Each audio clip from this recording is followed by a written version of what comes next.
This is a shir on Likutei Sichos Chelek Yud Tes. That's book 19, the Sicha of Igeres Hateshuva. There's a series beginning of, it's based on the Alter Rebbe's Tanya, the letter of Teshuva, the third part of Tanya which speaks about Teshuva.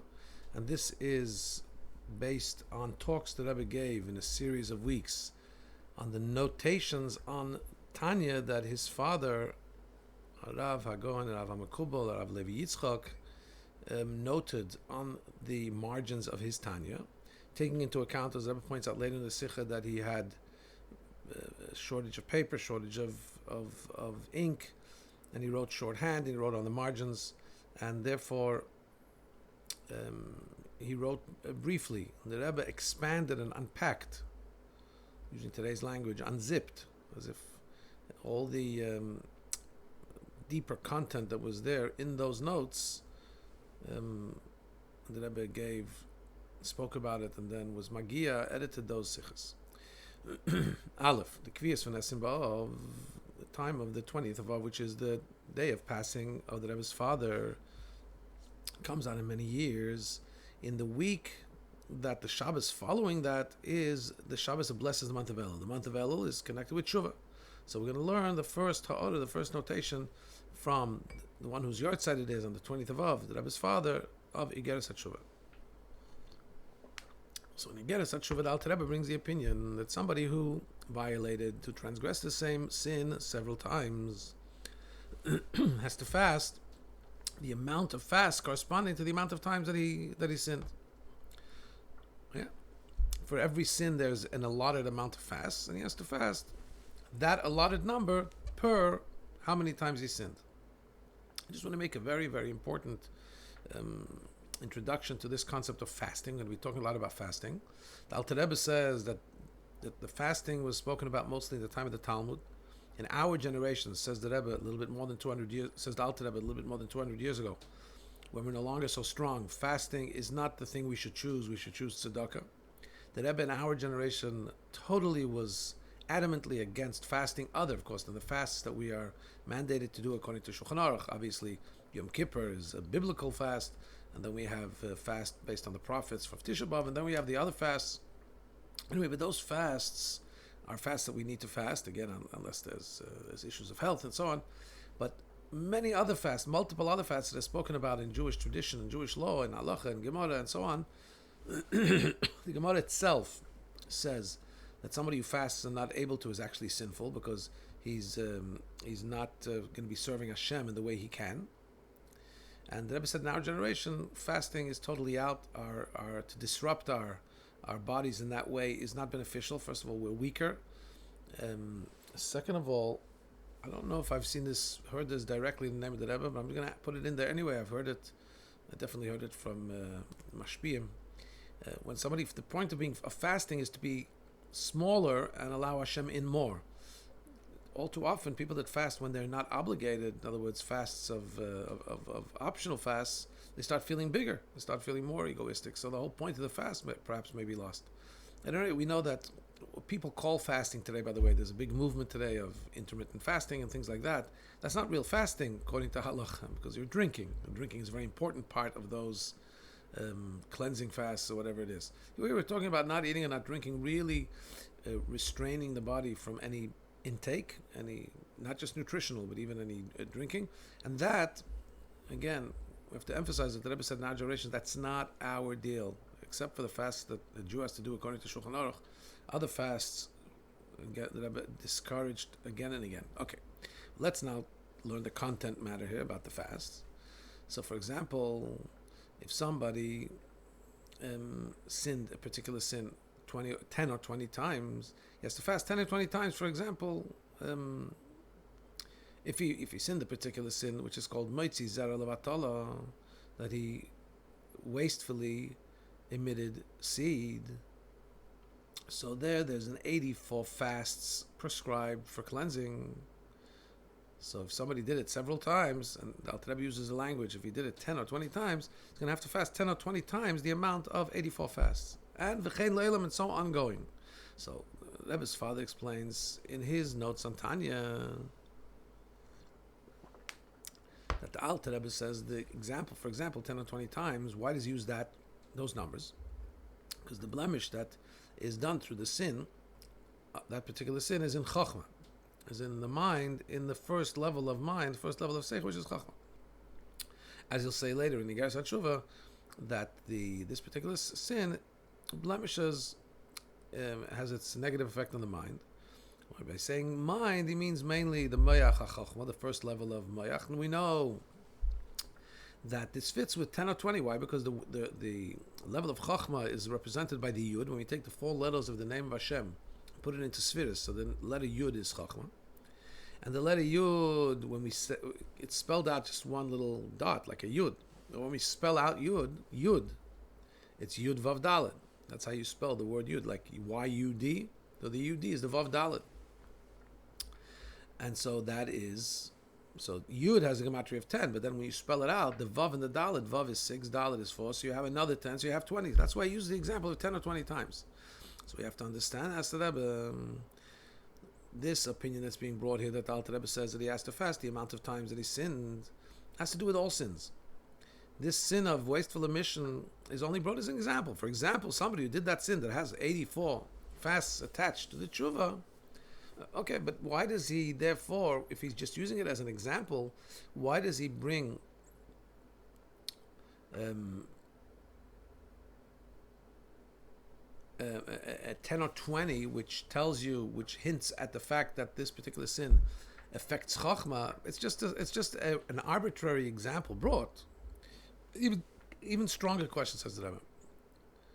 The fact that the Rebbe's father takes 10 or 20 and makes a point of looking into it and finding out why the Alter Rebbe dafka used 10 or 20, it's not because he said that number, he didn't say another number.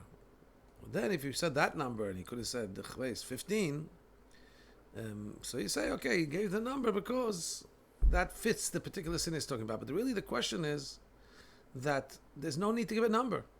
He says you have to fast. He could have just said you have to fast 84 for each time. Why give a number at all?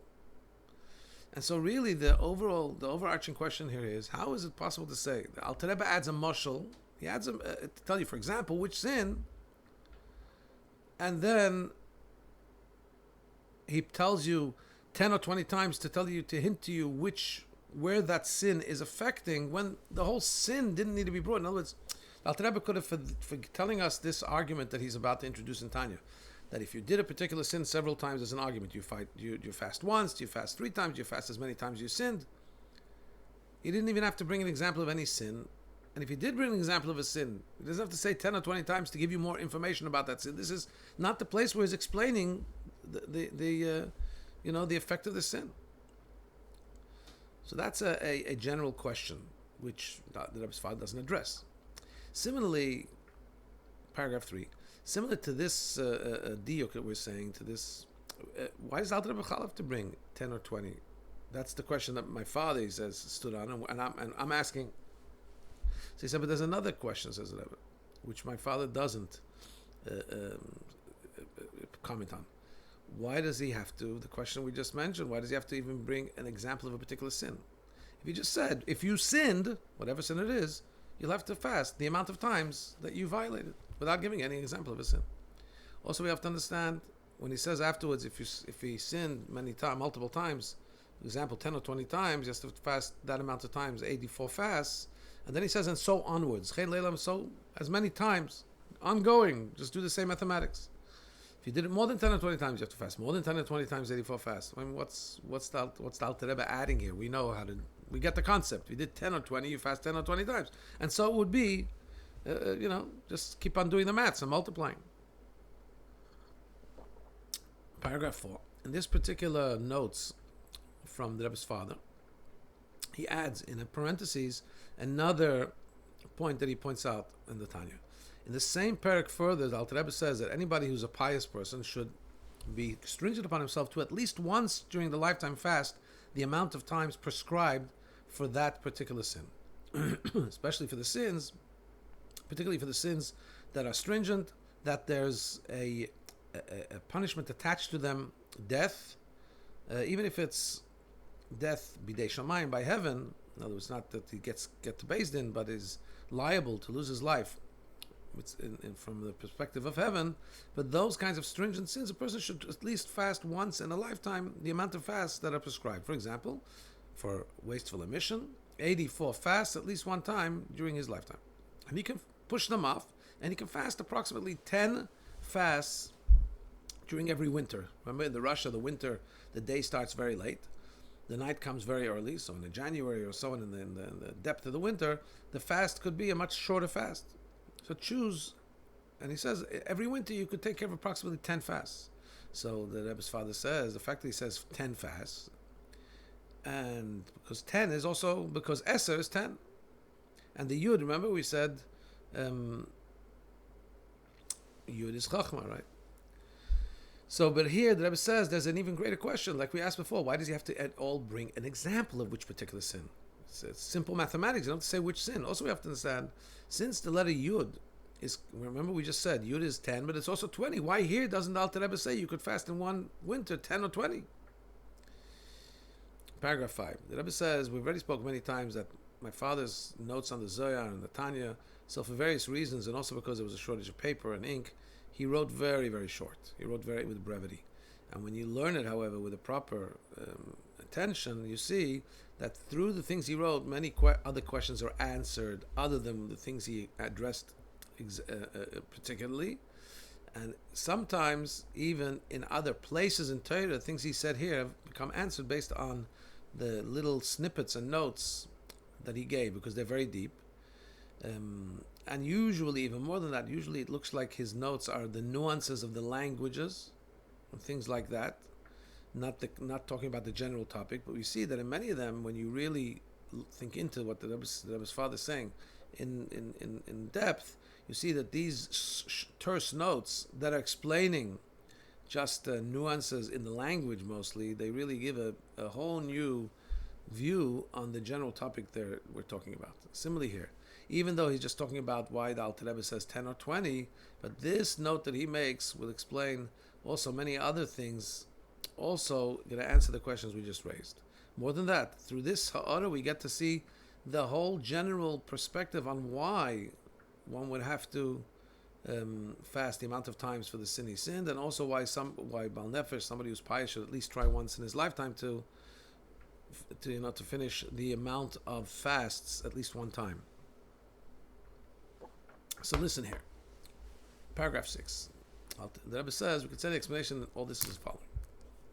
Generally speaking, every time one does a sin, there's 3 levels of blemish that are affected. And therefore, when we're talking about the rectification, about teshuva, wiping off that effect, there's also 3 levels of teshuva. So, first of all, the first general level of sin is, with every sin, there's a violation of the commandment of the Hashem, who's the king of all kings. And that's the basic content of every Avera. Through every Avera, you did something, you violated Hashem's instruction. He said, don't eat this, and you ate it. You violated his instruction. Doesn't matter what you ate. The individual details of the prohibition you transgressed, that's already details. But the basic thing is you transgressed his instruction, whatever it may be. And by the way, that's also if you didn't perform what he told you to do. You walked by that day without doing the thing he said, I want you tomorrow to do this, and then you didn't do it. So you violated his instruction. In other words, you took off from yourself the yoke of heaven. And through that you become what is called a Rasha. You become somebody who's violated Hashem. You become wicked, bad. The way you fix that is, and it's very important, listen carefully here, this is the basis of Teshuva. Base of Teshuva is, I'm going to quote the Tanya,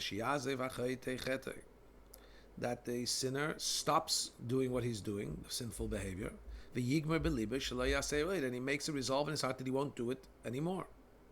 The Lashon of Tanya is, that's the Lashon of the Rambam. Lashon of Tanya brings in the brackets, then he makes with a firm heart, he makes a resolve, not to go back to that mistaken path.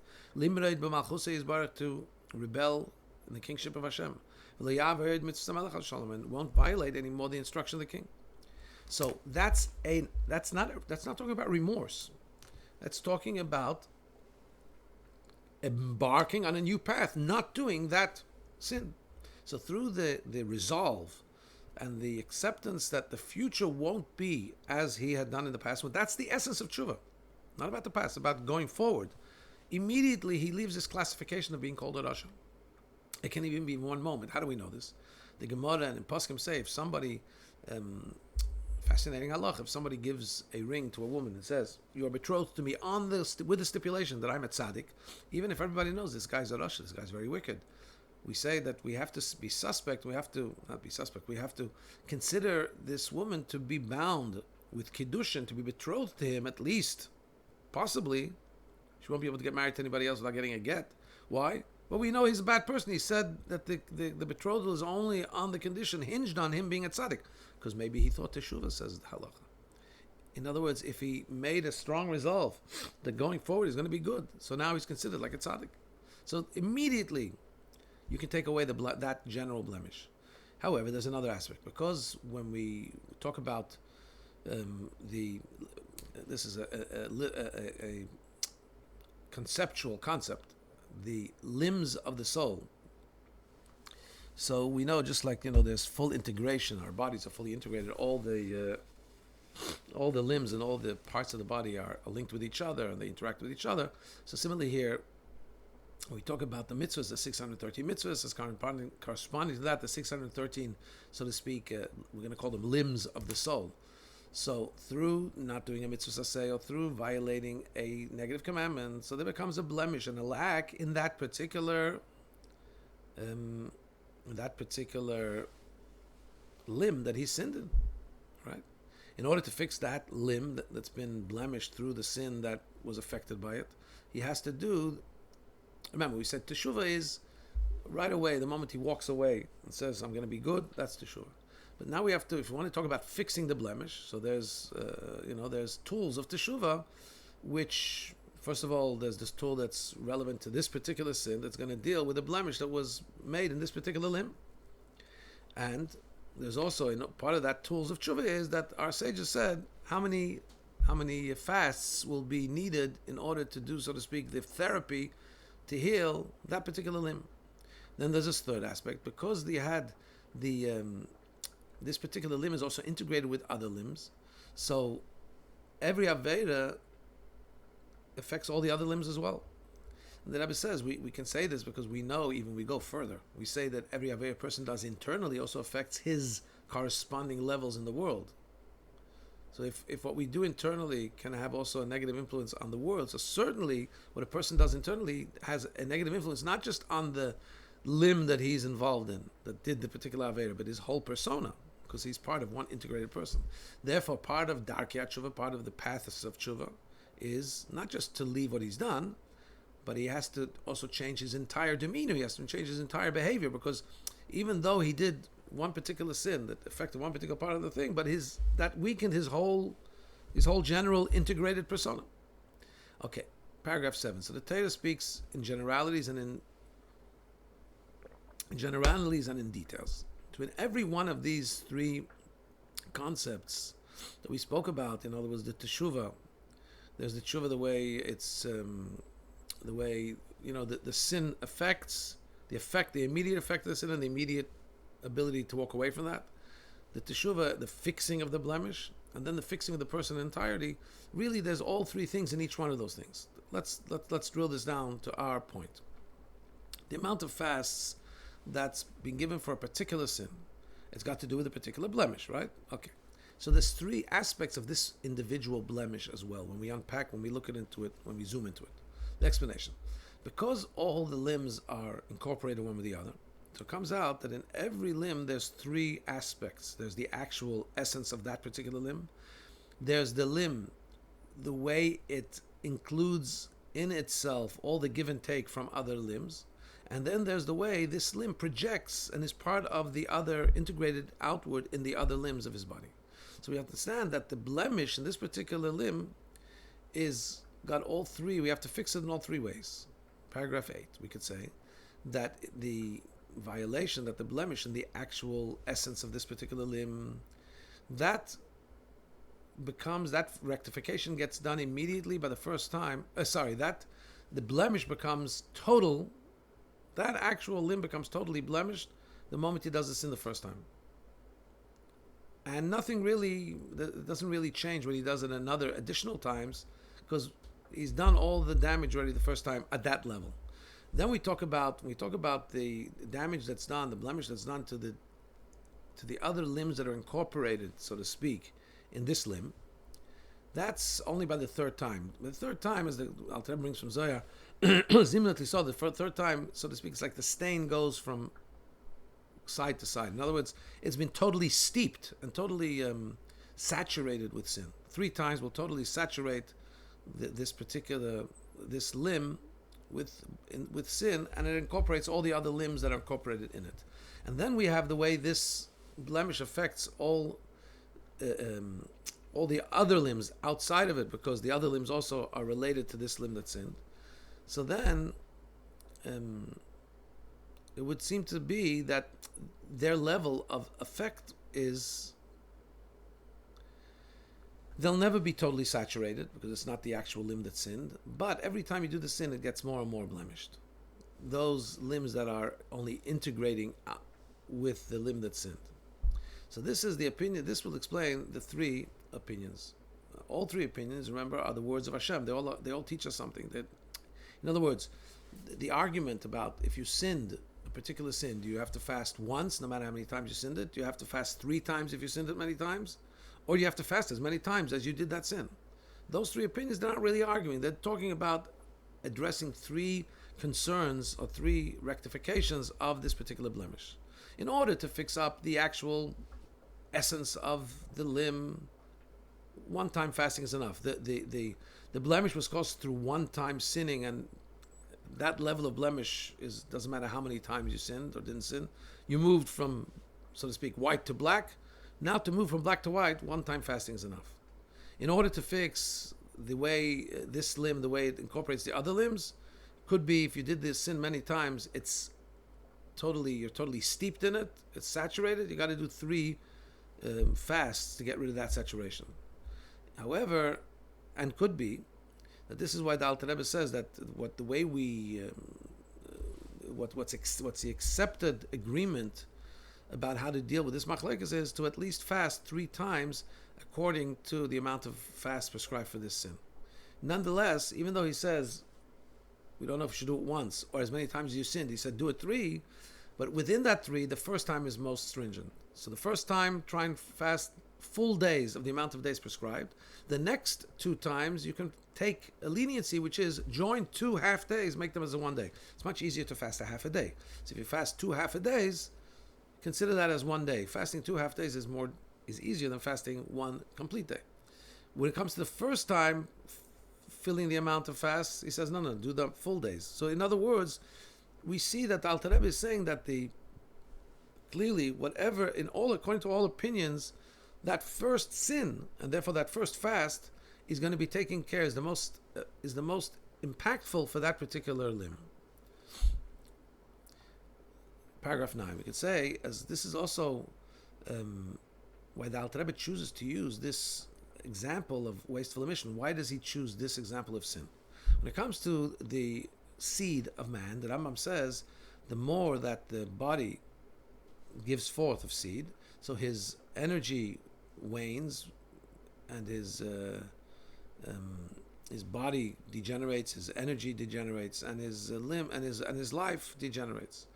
So from that we understand that in the sin of wasteful emission, there's more in an open way how this sin doesn't just affect the particular organ that's performing the sin, but it has an effect in all the limbs of the body, and also how each time that the blemish becomes more. That's what Alter Rebbe says. For example, Alter Rebbe gives the example. For example, somebody who has the sin of wasteful emission, because through bringing this example, we understand now the 3 opinions about why we have to fast, about the amount of times we have to fast, because there's an effect also on all the other limbs. Paragraph 10. Before that, Rambam says about the concept of seed of man, that the more that the body gives forth, the more the body degenerates, and the life also degenerates. First he says that the Shich Vazera, that the seed of man is the koyach haguf v'chayv, it's the energy of the body and his life.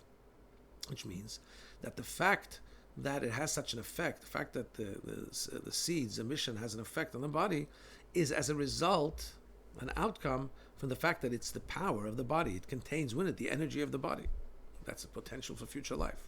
We can say that the fact that seed is the power of the body is not just because of its essence, the fact that the seed is the energy of the body, and therefore and it incorporates all the vitality of the body. But really,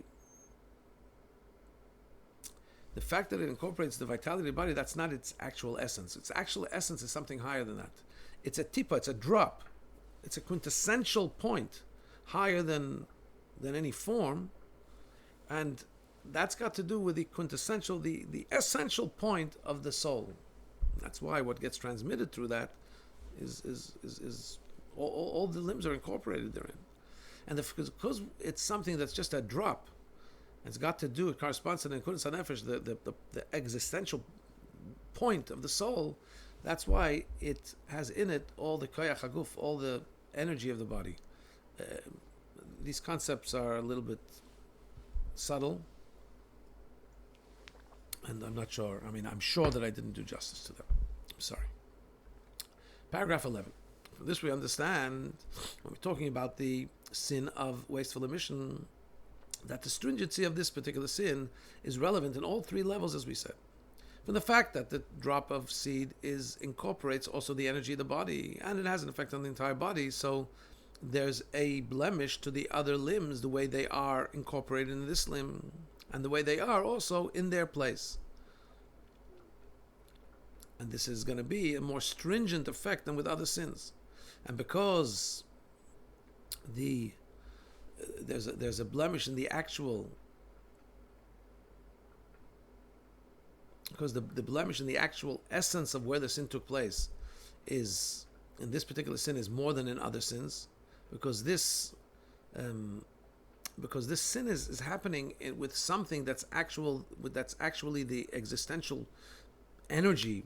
In other words, this is a sin that has to do with mamish, the actual chayas of the body, and corresponding to the actual existential point of the soul. So that's why the Alter Rebbe brings this, because this kind of is the most vivid example how this effect happens, and therefore how we need to walk it back with fasting.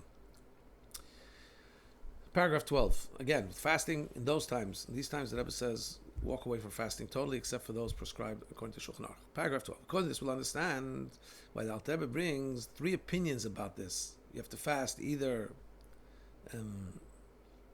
He brings three times the example of this particular sin. When he says that there's an opinion that you have to fast according to the amount of fast that you violate, the amount of times you violated, he says, for example, the sin of wasteful emission. When he says that the accepted way to do it is to fast 3 times, he says, which that would mean 252 fasts for 3 times 82 for wasteful emission. When he says the third time, everybody who's pious should at least do it 1 time, he says, for example, somebody who had wasteful emission should at least fast 84 fasts. The reason why a person has to fast, it all fits into this particular sin. We see it more vividly. The reason why a person has to fast, according to the amount of times that he sinned, is because through this particular sin, we know that there becomes a blemish in all the other limbs the way they are in their place. The fact why we have to fast 3 times is because we talk about total saturation, which affects all the other limbs the way they are incorporated in this limb that sinned. The reason why you have to do it at least 1 time is because the actual stringency of this violation, of this blemish, is in the actual essence of the limb that sinned, as we said, and that's why for that it's 1 time. So in all 3 things, the best way to explain it is by bringing this example of wasteful emission that really vividly portrays the blemish that's taking place, not just in that particular sin, but in all the other parts of the body as well. Paragraph 13. According to all this, we'll also understand why in the example that Alter brings, you have to fast according to the amount of times that you fasted. He doesn't say 84 for each time or something like that. He says 10 or 20 and so ongoing. Why? Because fasting many times, according to the amount you think, that way you fix all 3 aspects of the blemish. When you fast the amount of fasts the first time, so you fixed what you violated in the actual essence of that particular limb. Through fasting the additional 2 times, you've fixed the saturation that's there in that limb the way it has all the other limbs. And by fasting all the prescribed ad la'olam as many times as you violated, you fix the blemish the way it is, and all the other limbs in their place. And that's why the Alter Rebbe gives three options: 10, 20, and forever, because these three levels bring out these three things. How is that? Paragraph 14. It's explained in Chassidus when we talk about the fleshing out the body of the letters. So you have to understand, there's the actual letter, and then there's the letter the way they're fleshed out. Yud. If I write Yud, I can write, let's say, Y. If I write Y, just one letter. If I want to spell out the Yud, it has to be Y-U-D, Yud. But the fleshing out is only when I want to say it to somebody else. For me, it's just Yud. It says Yud. So therefore, this fleshing out of it is already the way it goes down to the next level, the Vav and Dalet for others. Nonetheless, that Vav and Dalet is incorporated technically in the Yud. The Yud incorporates the Vav Dalet. But it's incorporated in, right? I only need to flesh it out when I say it outwards to somebody else. So it's not the essence of the letter, it's something additional to the letter. Oh, now we'll understand 10, 20, and forever. 10 is the Yud. And that's like the essence of the drop. That's like the actual sin, the way it affects that essential limb that's doing the sin. And that's, in this case, of wasteful emission, that goes to the actual rectification of the Yud being the Chachma, the blemish that was made in the brain. 20, that's already spelling out the Vav and Daled. That already is fixing what's included in that Yud. In other words, the other limbs that are included in the brain. The full body, right? That's included in 20. And forever, as many times as you've seen, you have to do fast for that rectification. That already is fixing all the other aspects of the limbs that were affected outside of this particular limb. Now we'll also understand why when the Alter Rebbe speaks about fasting one winter, he only gives the example of Eser. He doesn't speak about 20 because the Alter Rebbe is speaking about fasting in the winter, the shorter days. He's talking about being pious and trying at least once to do the prescribed fasts. So in that level of doing it at least once, you're just fixing the actual essence of the place the sin was. So the Yud, just the one letter, just fixing that Me'ach HaChachma, that's all you need there. We're not talking here about fleshing it out and dealing with the saturation of the other limbs the way that it's incorporated in that limb. Again, it's a bit of a technical sikha, but very important, especially I'm taping it here in the days of Rosh Hashanah Yom Kippur, to understand that Teshuva is a one motion going forward. And about all these sins, the Rebbe said, particularly in our generation, don't look back. This kind of trying to fix what you've done in the past is something that can drag a person down. There is room for it and place for it, but in our days, especially where we need to move forward so quickly, the Rebbe said in many letters, you can research this in many letters, the Rebbe said, don't look back and try and deal with the past. Jump ahead, go forward, and do what Teshuvah really is, which is the resolve to move forward in the right way and moving forward in the right way. Because there's a danger someone can get back. He can get depressed by looking at his past and so on. You can get bogged down in perhaps going back and re-examining the past and actually remembering the enjoyment he may have had in a sinful mode. So the Rebbe said, don't forget, our generation is a generation where many people have come to realize that they had sins, that they had many mistakes they didn't even know about. Right? We're not talking the time of the Alter Rebbe, most Jews were by default observant Jews. They knew at least the way they're supposed to behave, at least in an action. Anyway, so the Rebbe says our generation needs no fasting, loads of tzedakah. The Rebbe said we have to give tzedakah with abandon. That's what we really have to do. And not go and dwell in the past, jump into the future. And of course, everything should be with simcha. Our Aved is teshuva from a simcha place. Good year, a fantastic year.